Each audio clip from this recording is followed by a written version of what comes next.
Mes chers compatriotes, je tenais à l'occasion de cette toute première vidéo au Parlement européen à rendre un hommage appuyé à tous les Européens qui ont décidé de ne pas céder au fatalisme et à entrer en résistance pour défendre leur territoire.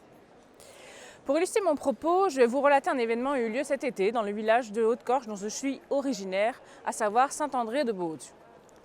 Voilà près de 3 ans que la route départementale D539, reliant le canton de Baudu avec les villages de Pianel ou Zouani et permettant l'accès à la côte orientale, est fortement endommagée par les intempéries qui sont très violentes dans ces montagnes. Au lieu de prendre les mesures nécessaires pour réparer cette route à moitié effondrée par endroits, les autorités locales ont préféré poser un simple panneau « route barrée » sur le bord du chemin afin de se dégager juridiquement de tout incident. Malgré le danger, tout le monde emprunte cette route, qui n'est pas barrée, car c'est la seule route qui relie directement ces villages. Et c'est également la route toujours indiquée par les GPS. La population locale est d'ailleurs régulièrement appelée à l'aide pour secourir des véhicules au plus fort de la saison touristique. Cet été, un groupe de villageois excédés a décidé de manière anonyme de sécuriser autant que possible le tronçon le plus dangereux. Ils ne sont pas cantonniers, ils ne sont pas mandatés par une quelconque autorité. Ce sont juste des citoyens comme vous et moi qui, armés de pelles et de pioches, ont décidé de ne pas laisser leur village mourir de l'abandon et de la négligence de leurs élus.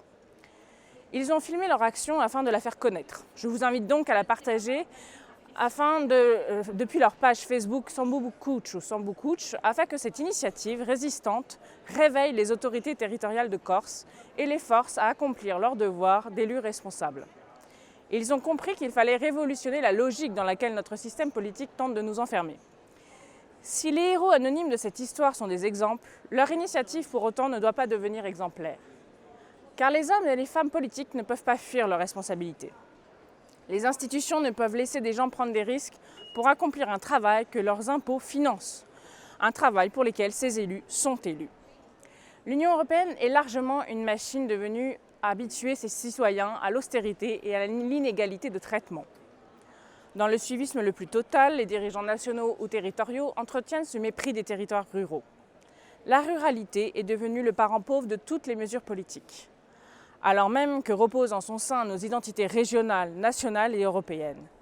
Alors même que les modes de vie sont plus préservés, plus sains et souvent plus écologiques que dans les hypermétropoles. En commission développement régional, je plaiderai donc pour le maintien d'un tissu économique et le maillage équilibré des infrastructures. Nous ne pouvons nous contenter d'une Europe qui ne serait qu'un désert ponctué de métropoles polluées et saturées. Nous ne pouvons déployer des politiques qui provoquent l'effacement des solidarités naturelles. Nous ne pouvons avoir des territoires de seconde zone privés d'écoles, de routes correctes, d'activités économiques, de transports collectifs ou de médecins.